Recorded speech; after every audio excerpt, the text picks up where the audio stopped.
All right, guys, we're back, and now we're on to our third characteristic of argumentative text. And I believe we called that facts and reasoning, but we're going to shorten that on our title to evidence.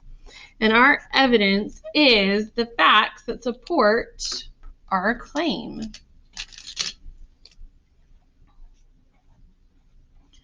Facts that support the claim. Now, there's three different types of facts or evidence that you can use, and actually one of them really isn't a fact. It's more based on emotions. And that first one, the one based on emotion, is going to be called pathos. So when you're looking for evidence, you're going to look for three things. Look for pathos. And your pathos, as I said, is based off of emotions. It makes you feel something. Makes you feel angry or happy or, oh my goodness, I can't believe that. So sad. But it is something that is emotions that are used to convince you. Usually when people are using pathos and emotions, they tell a story. And they use some very interesting words, so their words can be used specifically to build up or make somebody feel very angry or supportive of something. After pathos, once we're looking for those stories, that emotion, we're also going to be looking for another one called ethos. And ethos is going to be something that you see famous people support it. A researcher will support that or provide information. Your ethos will usually come from a trustworthy source.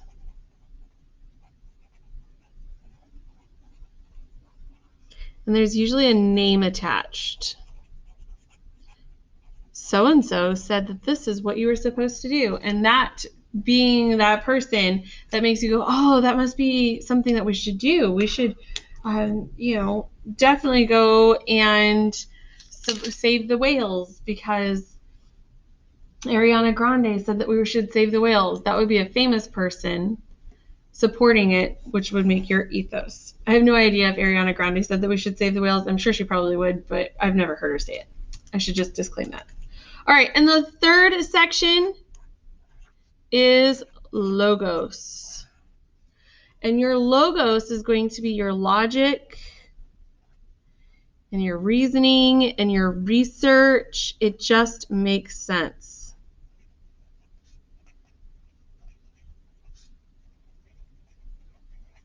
Now, I'm sure you're looking at pathos, ethos, and logos, and you're like, yay, that's great, Ms. Rogge, but how do I find that in an actual text?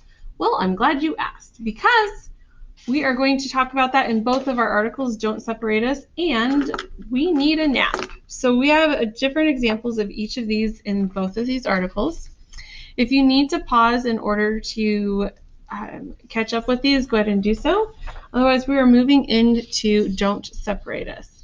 So when I was reading through this, I actually went ahead and took notes of my own on my own article so I knew what I was going through.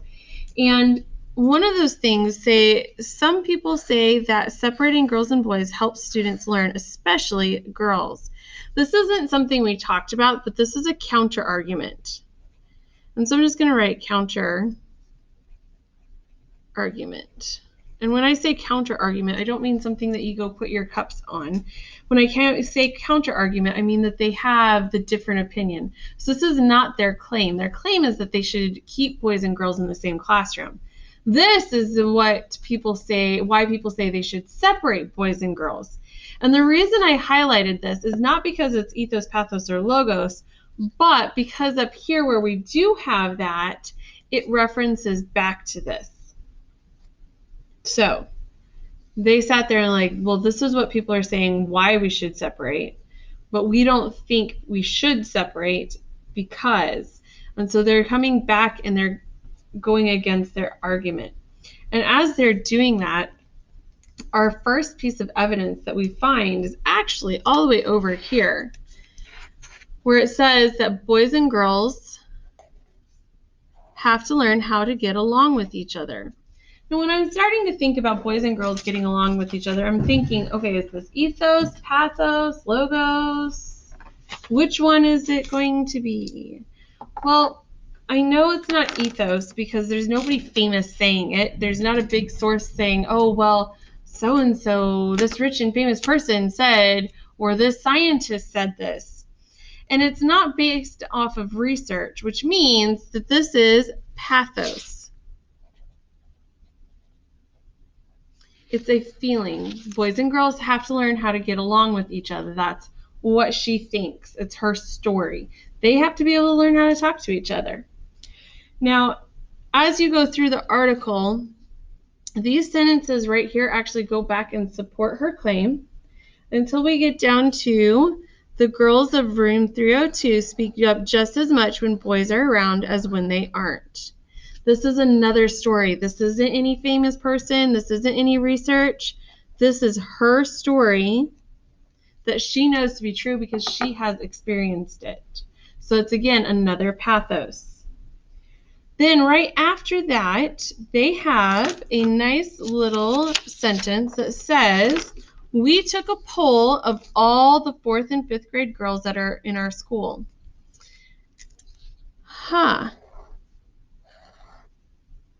And then if you look right here,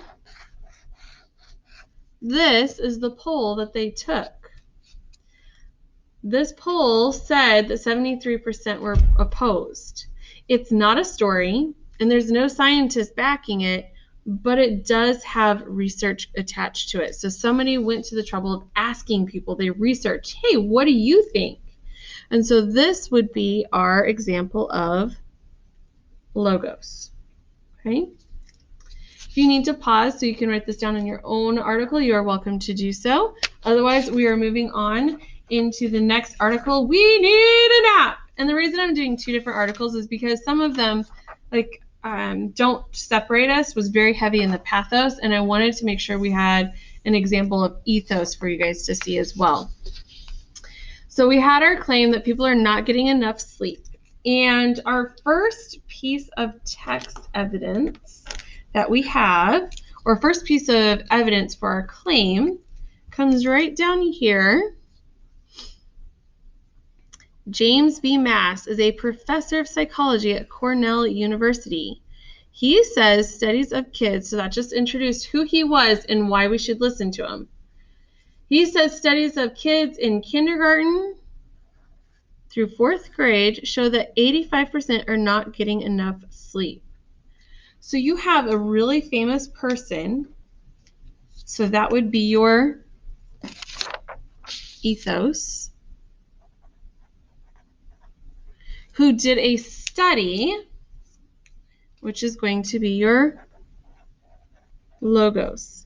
So these are a combination of the ethos and logos evidence to help us know why we need a nap. So other experts agree. Oh, we have people talking about other experts agree. Dr. Carl Hunt is the director of the National Center on Sleep Disorders Research, and he says that most children need at least 9 hours of sleep at night to be well rested. He didn't provide any research or information. Like this one has 85%. That tells me there's research attached to it. There's no percentage. It's not 9 out of 10 kids or 8 out of 10 experts agree. It's just Dr. Carl Hunt saying this, and he should be listened to because he's the director of the National Center on Sleep Disorders. So he knows a lot about sleep disorders. Therefore, this evidence is ethos. This is who it is. Over here, we have our sleep for school, not in school.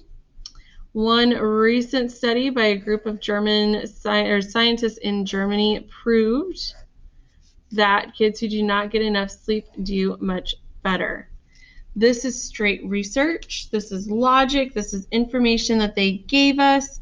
Therefore, it is going to be logos.